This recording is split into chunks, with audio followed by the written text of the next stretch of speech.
Hello, and thank you for joining our Age with Dignity webinar. I'm Nicole Matevosian with Sunrise Senior Living in Palos Verdes, an expert in helping families with their search for senior living. Joining me today are my colleagues, Marcella Muller. She is Executive Director of Salus Home Care, and expert in providing care in the comfort of your own home. Jimbetter with Essential Plans of Insurance, an expert in long-term care financing, and Danielle Geye, an estate planning attorney, an expert in helping families set up their estate plans, probate, wills, and trusts. We are here today because as four individuals in four separate professions, we see one overlapping problem that our clients face much too often. The problem is lack of planning and coming to us in crisis mode. We are here to point out and discuss this issue and help you avoid it. So we created the story of Dorothy based on true experiences we have seen time and again. The purpose of this story is to show what common mistakes people can make that can be detrimental to themselves or their family. We are here to share how to plan ahead and avoid these common and preventable mistakes. We hope that you take away these four main points from today's webinar. One, from Danielle, prepare for your incapacity now so your family doesn't have to struggle through a court case later. From Jim, how to navigate aging and not go broke. And from Marcella, when to hire private caregivers and what you should look for. From me, Nicole, when is the right time to look into senior living and what are the myths that you hear and are they true? So let's meet Dorothy. Dorothy is an 86-year-old retired RN living alone after her husband passed away 3 years ago. Dorothy was always very independent, raising 3 children, holding a career, active in her religious community and volunteer organizations. She always kept an immaculate home, which was her pride and joy. She had her bridge club, did lots of quilting, and learned to use the internet to connect with her children and her grandchildren. 2 of her children live out of state. Her oldest daughter, Jennifer, lives in the next town. When Jennifer comes to visit, she sees her mom's home is just not what it used to be. Poor upkeep inside and out. She tries to help when she can, but she has her own family, a job, and a busy life. Jennifer's father, Dorothy's husband, George, used to take care of all of the finances when he was living. It seems that Dorothy took over this responsibility with ease, and Jennifer has never followed up on this subject. Little did she know that Dorothy was just getting by. One day, while preparing lunch, Dorothy tripped over her cat, fell, and broke her hip. She was rushed to the hospital to have replacement surgery. She needed physical therapy to help her walk again and was discharged to a skilled nursing facility. When her discharge date came, Dorothy could not even shower by herself, get dressed on her own, or get to her walker. She needed in-home care. A worker at the skilled nursing facility offered to help Dorothy on the side, and Dorothy agreed with a handshake and to pay her $2,000 a month for 4 hours a day of service. As time went on, the caregiver kept staying longer. 4 hours became 6 hours, then 8 hours, and the caregiver would ask Dorothy for more money. Dorothy's daughter, Jennifer, began to notice that her mom was different after her fall. Dorothy was forgetting words, had difficulty remembering what happened during the day, and Jennifer would find herself constantly reminding her mom to take her walker with her when she got up and to wait for somebody to come and help her. Jennifer thought this was all normal because she wasn't sleeping well and from the trauma of her fall. Was it dementia? She thought. No, her mom was just going through so much right now. As time went on, Dorothy enjoyed having her caregiver come daily for companionship and help around the house. Dorothy's adult children loved that she was happy and had peace of mind that she was being cared for. Dorothy kept having the caregiver stay longer, come earlier, and eventually got to the point where she had the caregiver with her 24 hours a day. 6 months later, Jennifer gets a call from an attorney. He says that Dorothy has not paid the caregiver in months. Jennifer is confused and assumes this is all a misunderstanding. She visits her mom to investigate. This was very unlike her mother. She discovered a pile of unpaid bills and unopened statements. When she asked Dorothy, the answer was unclear. She couldn't remember. While digging through her mother's mail, Jennifer found that Dorothy had been served with a lawsuit by the caregiver's attorney claiming Dorothy owed $100,000 in back pay and overtime pay and insurance. Jennifer was stunned. She didn't know there was overtime pay or that her mother was that far behind in paying the caregiver. This was somebody who became a part of the family. How could she treat them like this? Jennifer tried to access her mom's bank accounts, but she could not because Jennifer tried to access her mom's bank account so that she could access or assess where her mom was financially, but she was denied. The banks refused to speak with her because she was not on the accounts and did not have power of attorney. The bank told her she needed the power of attorney to access her mom's accounts legally and to pay her bills.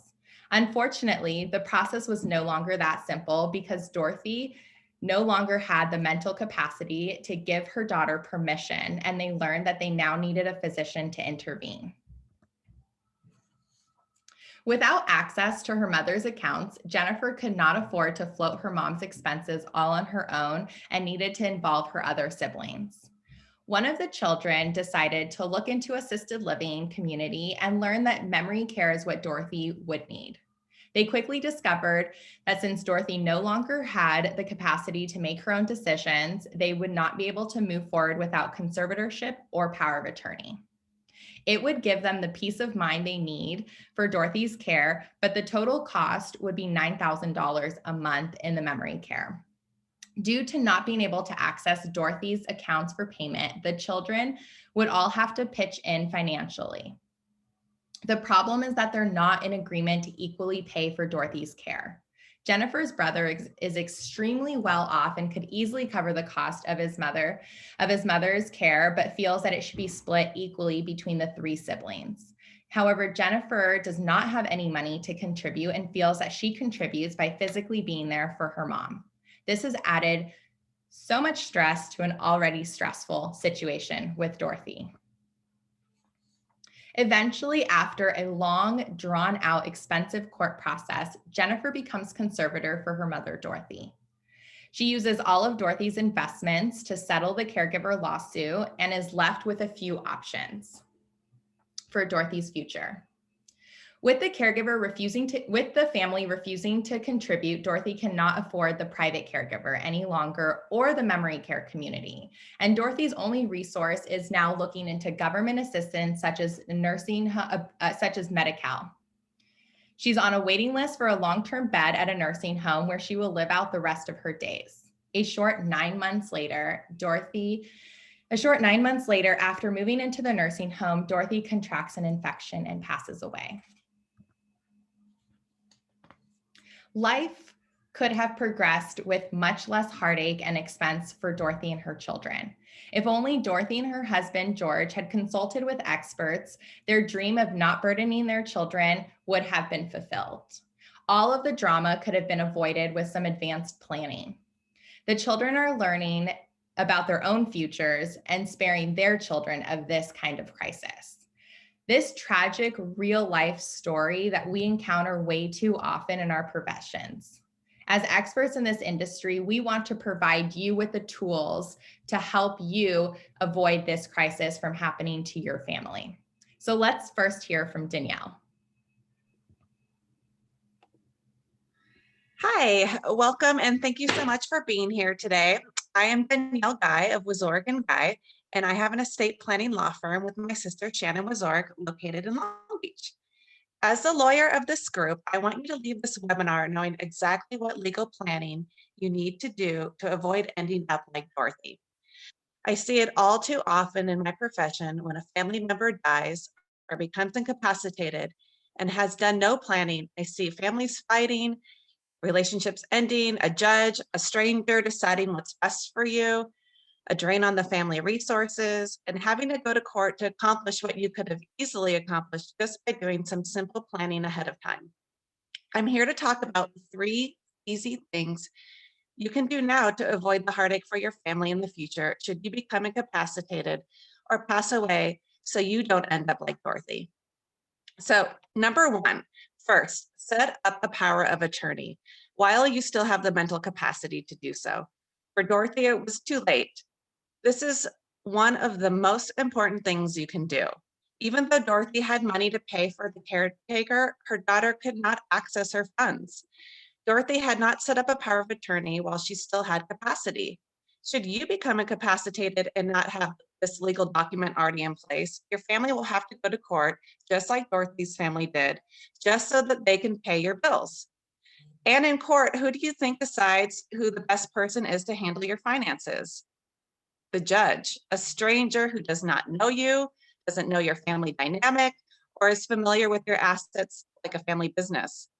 For Dorothy, which of her 3 children do you think she would have wanted to handle her finances? Jennifer, who lived close and who spent time with her? Or Dorothy's son, who was good with money? Who do you think the judge would pick? Setting up a power of attorney is the most important document. I recently spent 4 days of intensive Medicaid training. I've learned how to help hardworking families who have paid taxes all their lives to qualify for Medi-Cal. Having the right power of attorney in place while you have the mental capacity is key. You may need this document so that your named attorney, in fact, can help you qualify to receive funds you may need for long-term care. If you don't take care of this document while you still have capacity, it will be too late. Okay, number 2, the second important thing to do now is to make sure you have a healthcare directive. A healthcare directive allows you to choose the person you want to make healthcare decisions for you should you become incapacitated and you can't make decisions yourself. Who do you think the judge would choose to make healthcare decisions for Dorothy? Do you think the judge and Dorothy would have the same opinion? A healthcare directive also allows you to give guidance to your family about how to take care of you instead of them guessing what you would want. Do you think Dorothy would have wanted in-home care, or would she want to be surrounded by others in senior living? What would you want? Do your loved ones know your wishes? And finally, the third most important thing to do now is to have a trust. If you have children, if you own a home, if you have assets worth more than $160,000, you need a trust or your family will end up in court when you pass. Most people know that they want to avoid probate, but they might not know why. So there are basic 3 main drawbacks to probate. Number 1, it's lengthy. It takes about a year to 18 months. That's a long time for your family not to have access to your assets and to be involved in a court case while they're grieving. Second, um, another drawback is probate is a public process, meaning anyone can see all the assets you had, who's inheriting them, exposing your kids to financial predators and opportunists. This is especially true today where fraud and scams are skyrocketing. And finally, the third main drawback of probate is that it's very expensive. The cost for probate is set by statute, and it ends up being about 5% of the total gross value of your assets. So if you own a home in Southern California, the average home is worth about $585,000. If you do not have a trust, your family will have to go through probate to transfer the home after you pass. And the probate fees just to transfer the home with fair market value of 585,000 will be approximately 30,000. And so now notice that I said fair market value. I didn't say how much equity you have. The probate fees are based on the fair market value. So if your home is worth more than 585,000, regardless of how much you owe on it, probate will cost more than 30,000. This is money that comes right off the top and does not pass down to the people that you love. I want you all to know that all 3 of these things, setting up a power of attorney, a healthcare directive, and a trust, are so easy to accomplish. You don't have to end up like Dorothy.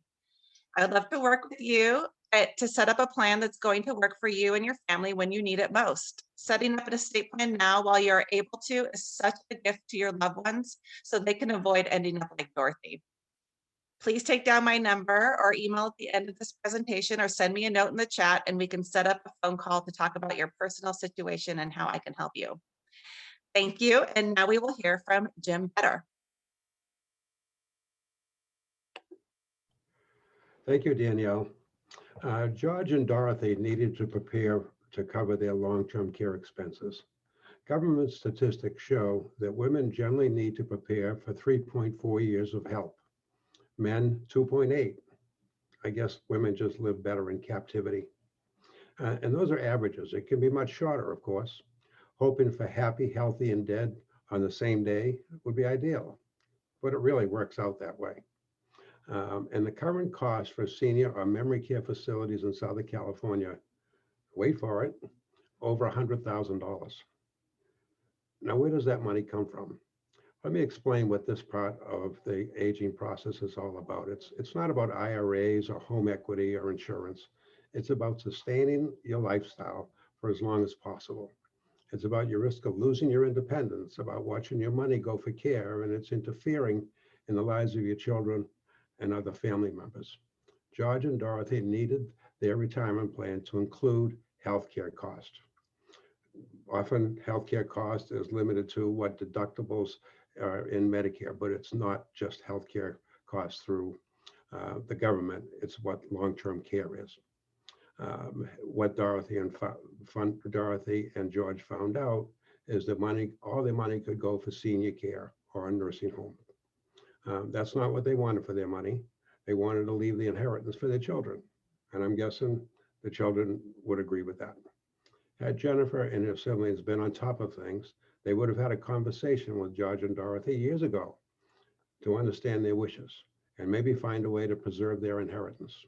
That would have made everybody happy. So where does the money come from to pay for long-term care expenses? There's really only three sources. It comes from out of pocket. Out of pocket means you turn all your assets into cash, like a reverse mortgage, second homes, collectibles, IRAs, Social Security, etc. Anything that can be turned into cash. That's what caregivers are going to be looking for. How are they going to get paid for their services? Another option is to let the government pay. Here we're talking about Medi-Cal, or as it's known in the rest of the country, Medicaid. You have to give away all of your assets and let the government pay the bills. That's what happened to Dorothy. Of course, if they pay the bills, they'll determine where and when you receive what you need. You could end up in Hemet for physical therapy. Veterans Benefits is also a government program that can help cover some of the long-term care costs. Insurance is a third option, and most often, if people can qualify, it's the best option. Insurance is really nothing more than putting in a little money to get a lot of money out. And there are four kinds of long-term care policies. The traditional style policy is most like your home and auto policies.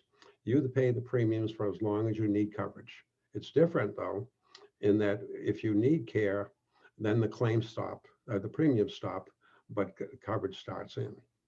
Hybrid policies, which have become very popular, are really life insurance policies with a long-term care rider. What's attractive about the hybrids is that if you live and need care, it pays for the long-term care expenses. If you die without using the care money, it pays like a life insurance policy. And if for whatever reason you surrender the policy, you get most or all your money back. Home care contracts are another model, and they're just what they sound like. They're good for home care only.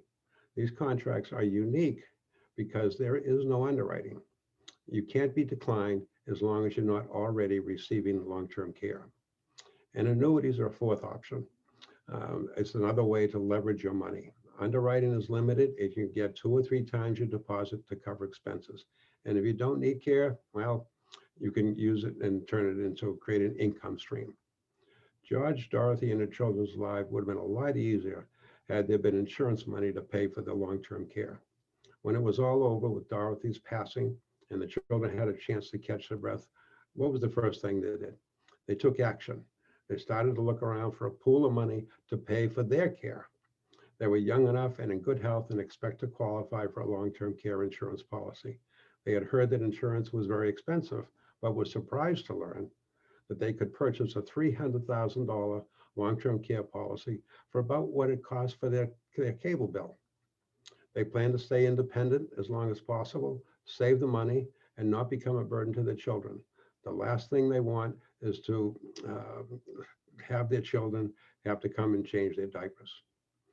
Now, let me introduce Marcella Muller, who's going to explain to you what home care is.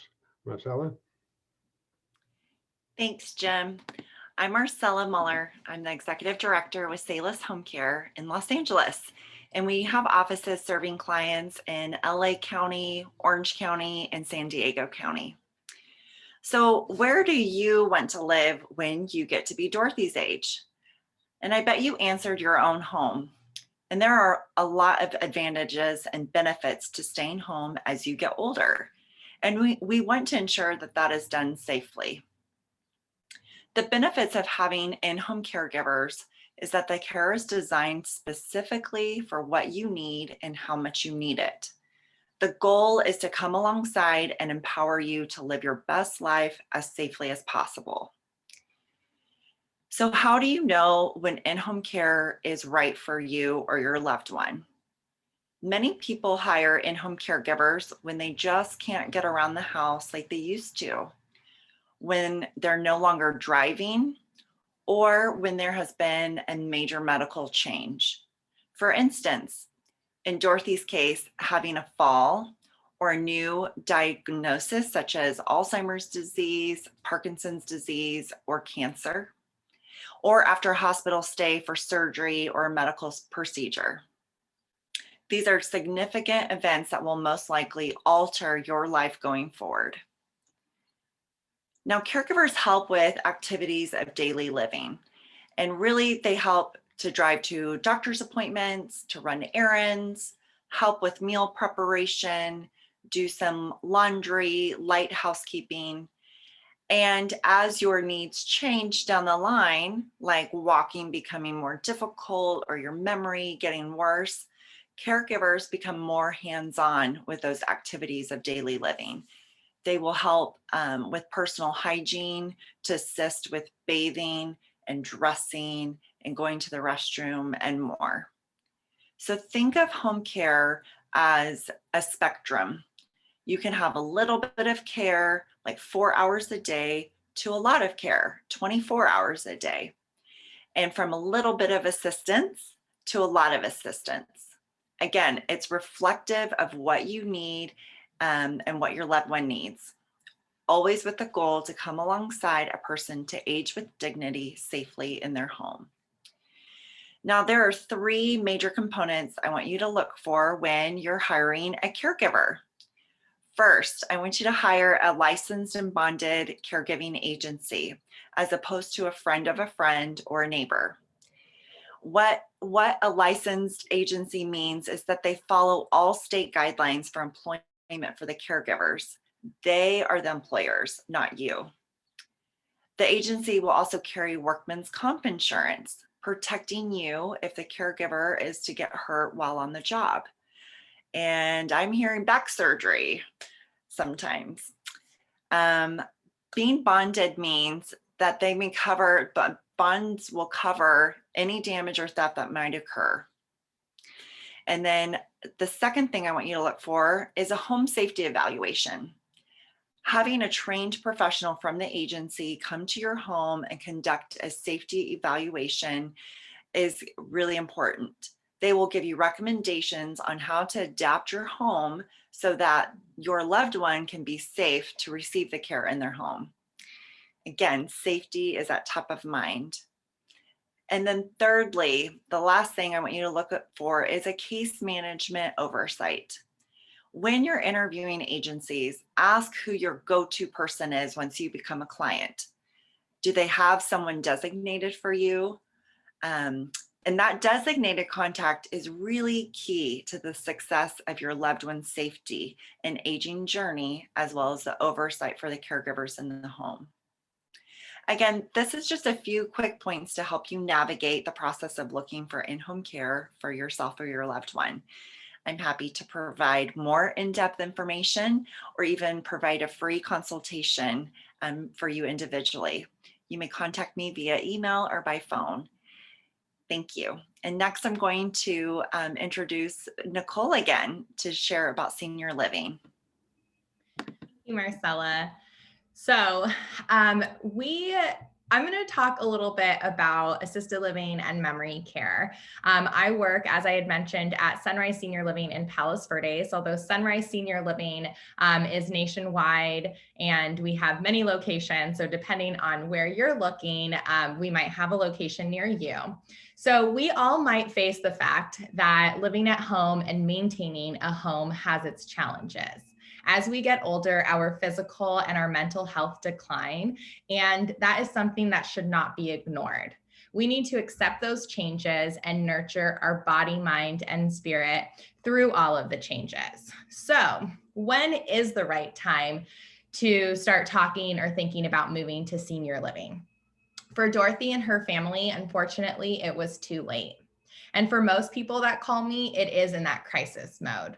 So it's natural to feel apprehensive about having these conversations with your family, but it's also worse to have to make the decision not knowing what your family wants or against, their will. It causes it to be a difficult situation.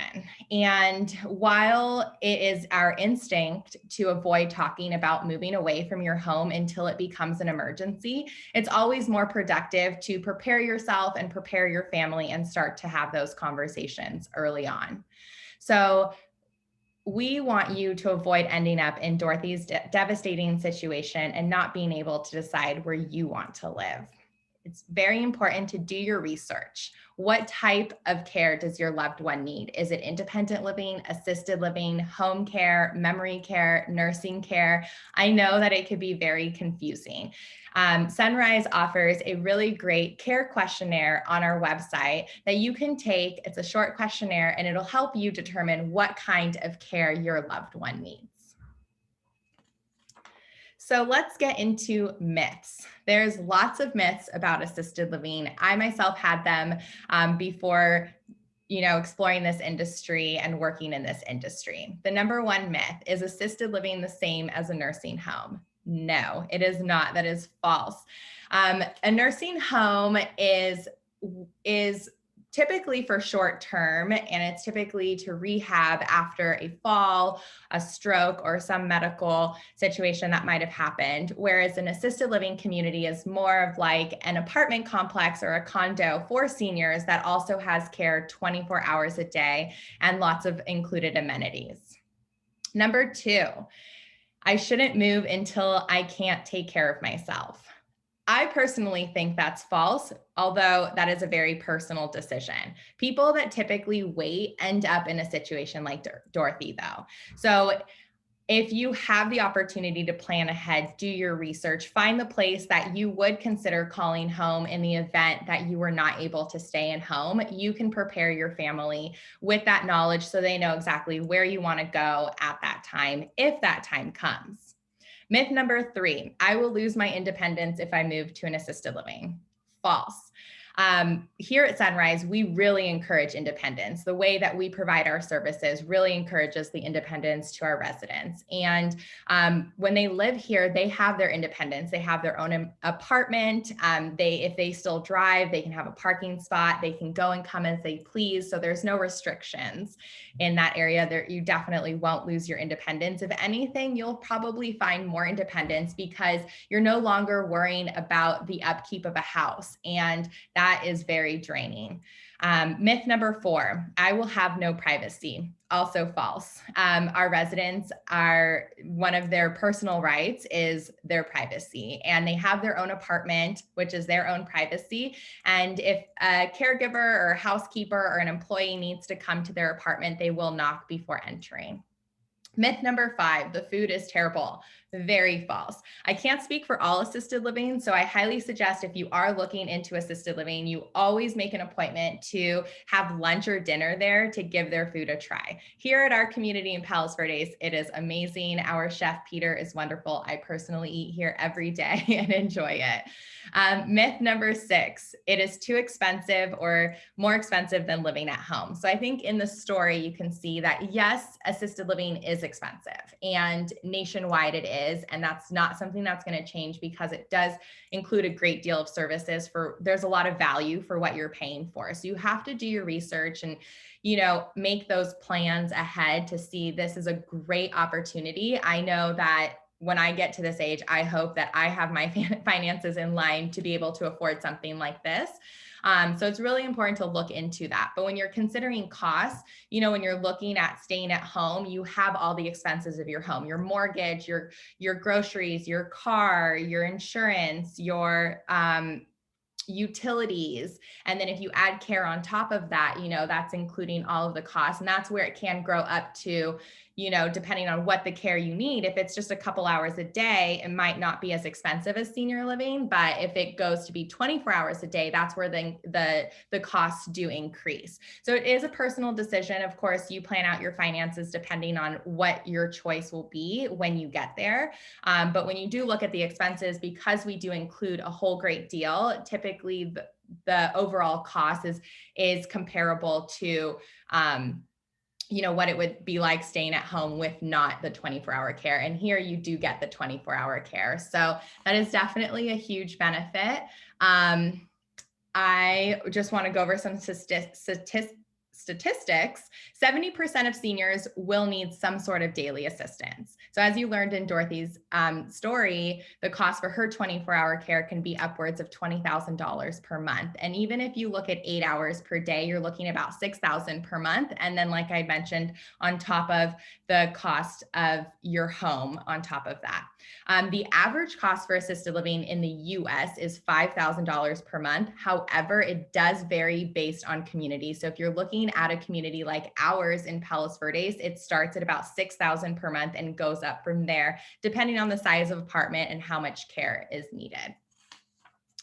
So at the end of the day, you don't want to end up like Dorothy and have your only option be a facility that will provide you the bare minimum. You've worked way too hard your whole life and you don't want to die in a facility, but rather live the rest of your life in a place of your choice that you call home. So if you're ready to plan ahead or learn more about senior living, to have those plans in place, feel free to email me or call me. I'm happy to also email you a virtual tour. I know times are different right now, but we do have that available. So make your experience by planning ahead for this move. Pick the place you want and that you love and make it exciting the way it should be. It's time to champion your next chapter of life. So if you take one thing away from Dorothy's story, let it be this. If you don't make time for your wellness, you'll be forced to make time for your illness. Being in crisis mode causes us to make rash and ill-advised decisions, and possibly different decisions than you would have made if you had the time to plan and think through things while the situation was calm. We hope that this presentation gave you the knowledge and understanding and the importance of planning ahead and being prepared for this time of your life. Now we're going to open up the floor to questions.